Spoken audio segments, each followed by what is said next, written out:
So, kumusta mga bossing? So, for today's video nga pala mga bossing ay bumili na naman tayo ng panibagong investment natin ng mga baboy. So, nandito nga pala tayo mga bossing sa bahay ng kapatid ko rin po ang pinagbilan natin. So, pumunta po tayo dito dahil kukunin na natin yung baboy na binayaran natin kahapon. So, bali 12K nga pala ito ang halaga mga bossing. 3 piraso mga bossing. So, ito na sila mga bossing oh. Ayan. 3 po yan sila mga bossing.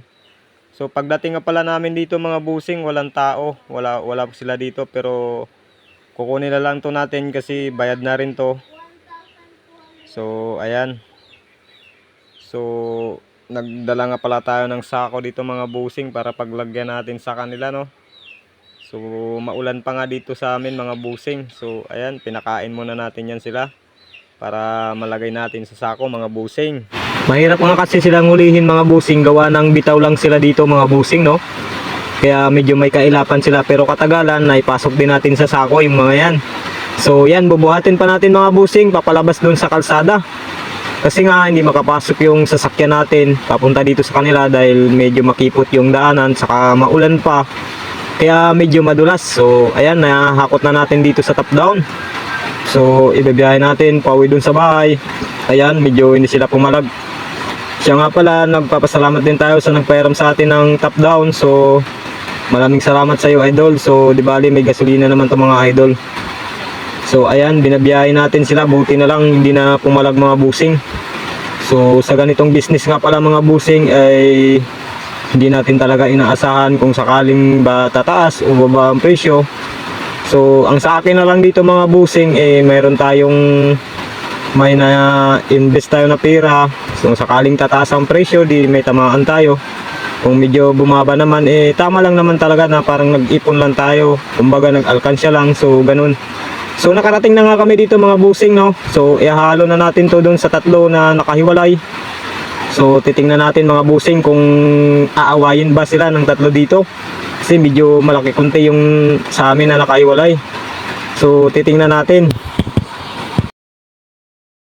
So ayan, ito na nga pala yung kulungan natin mga busing no. So dito sa unang box, ito po yung mga patterns natin dyan. So dito po yan sa gitna, yung 3 na nakahiwalay na medyo maliliit pa.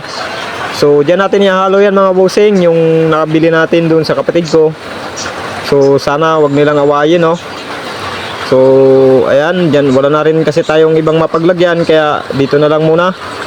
So kapag na-dispose natin yung malalaki natin, so saka natin sila ililipat doon sa medyo maluwang. So ayan, pinasok na nga natin yung isa. Ayun, tamang amoy lang. Ayan. So ayan, tingin ko aawayin talaga nila to pero sa una lang naman yan mga busing. Siyempre ibang amoy yung naamoy nila. So ito na yung pangalawa mga busing. Ibang kulay to, kulay brown na may itim. So medyo maliit talaga sila ng konti mga busing no sa 3 natin. So ito na yung isang maliit. So ayan. Yun, nalagay na natin. So inaaway talaga nila mga busing pero sa una lang yan. So tiyaga-tiyaga lang muna. So taste-taste lang.